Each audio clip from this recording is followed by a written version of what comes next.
Dear students, आज मैं पुनः आपके सामने उपस्थित हूँ एक ग्रामर का बहुत ही महत्वपूर्ण टॉपिक लेकर, जो है एंटोनिम्स, विपरीतार्थक शब्द, जो विभिन्न परीक्षाओं में पूछे जाते हैं।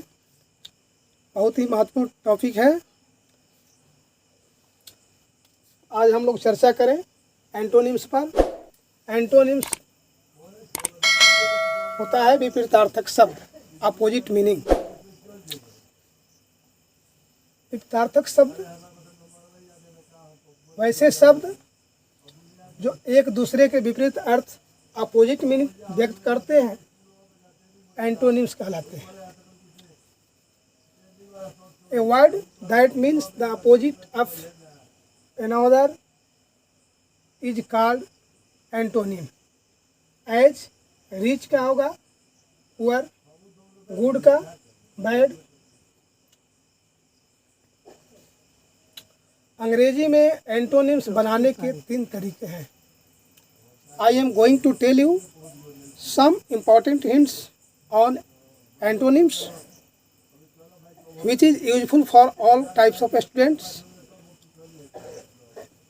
अंग्रेजी में एंटोनिम्स बनाने के 3 तरीके हैं जो निम्न प्रकार के हैं। फर्स्ट, नए शब्द का प्रयोग कर हम एंटोनिम्स बना सकते हैं। नए शब्दों का प्रयोग करते हैं, जैसे कि न्यू का ओल्ड करेंगे, फॉल्स का ट्रू करेंगे। और दूसरा जो है निगेटिव प्रीफिक्स, नकारात्मक उपसर्ग कर या पहले से अगर निगेटिव प्रीफिक्स रहे तो उसे हटाकर, जैसे पोलाइट, इम्पोलाइट, ऑनेस्ट, डिसऑनेस्ट, ऐसे कर देते हैं। लेकिन तीसरा जो है, लेकिन बहुत से ऐसे शब्द हैं जिसके अंत में फुल रहने पर भी उनका एंटोनिम लेस लगाकर नहीं बनता, जैसे कि हेल्पफुल, अनहेल्पफुल, ड्यूटीफुल, अनड्यूटीफुल। ये दोनों करेक्ट है, इनकरेक्ट है, ये गलत है। एंटोनिम्स के संबंध में एक महत्वपूर्ण ध्यान देने योग्य बात है, एक रिमार्केबल फैक्ट्स है कि एंटोनिम उसी पार्ट्स ऑफ स्पीच का होना चाहिए जिस पार्ट्स ऑफ स्पीच का मूल शब्द है। यानी नाउन है तो उसका एंटोनिम्स नाउन होना चाहिए, वर्ब है तो उसका एंटोनिम्स वर्ब होना चाहिए, एडजेक्टिव है तो उनका एंटोनिम्स एडजेक्टिव होना चाहिए। जैसे कि सक्सेस का एंटोनिम अगर फेल लिखते हैं तो गलत होगा। क्यों गलत होगा? क्योंकि सक्सेस जो है नाउन है, फेल वर्ब है। इसका सही या करेक्ट जो एंटोनिम होगा वो फेलर होगा। सक्सेस नाउन है तो फेलर भी नाउन है।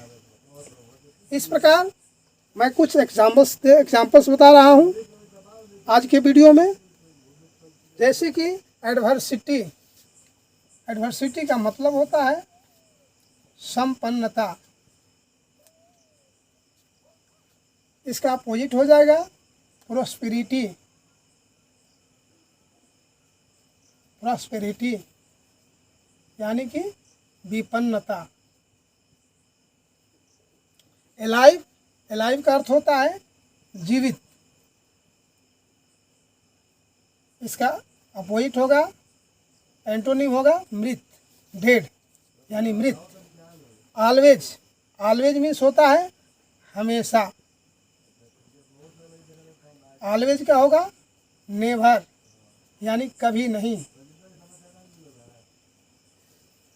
इस प्रकार एपियर, प्रकट होना।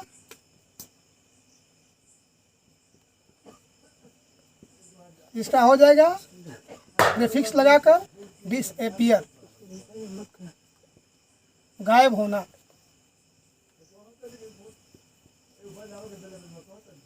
अगला एंशिएंट, जिसका अर्थ होता है प्राचीन। इसका एंटोनिम होगा मॉडर्न,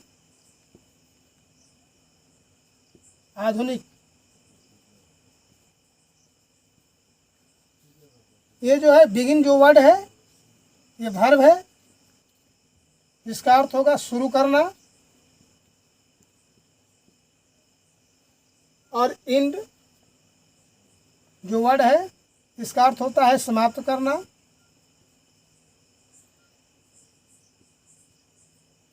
एंड जो वर्ड है नाउन का भी कार्य करता है और वर्ब का भी कार्य करता है। बिगिनिंग मीन्स होता है शुरुआत, और एंड का अर्थ होता है समाप्त।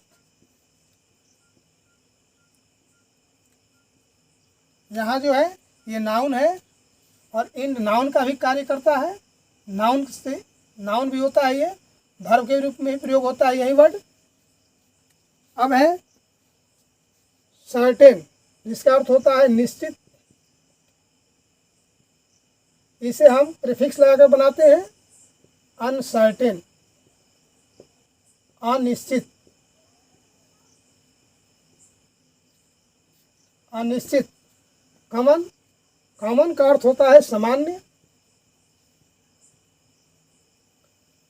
और इसका अपोजिट हो जाएगा, एंटोनिम हो जाएगा रेयर, यानी दुर्लभ। क्रेडिट का अर्थ होता है उधार, इसका हो जाएगा कैश, यानी नगद। अब है डिसेंट। डिसेंट जो वर्ड है इसका अर्थ होता है शालीन, शालीन। और डिसेंट का हम प्रीफिक्स लगा बनाते हैं इनडिसेंट, जिसका अर्थ होता है अश्लील। अब जो वर्ड है डिपॉजिट का अर्थ होता है जमा करना, और इसका एंटोनिम होगा विथड्रॉ, निकालना। डिलीजेंट का अर्थ होता है परिश्रमी, मेहनती, जिसका एंटोनिम्स हो जाएगा लेजी, आलसी। इस प्रकार इनकरेज है, इनकरेज का अर्थ होता है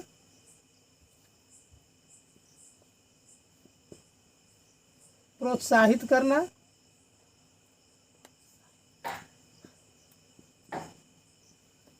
इसका आ जाएगा डिस्करेज, इसका अर्थ होता है हतोत्साहित करना।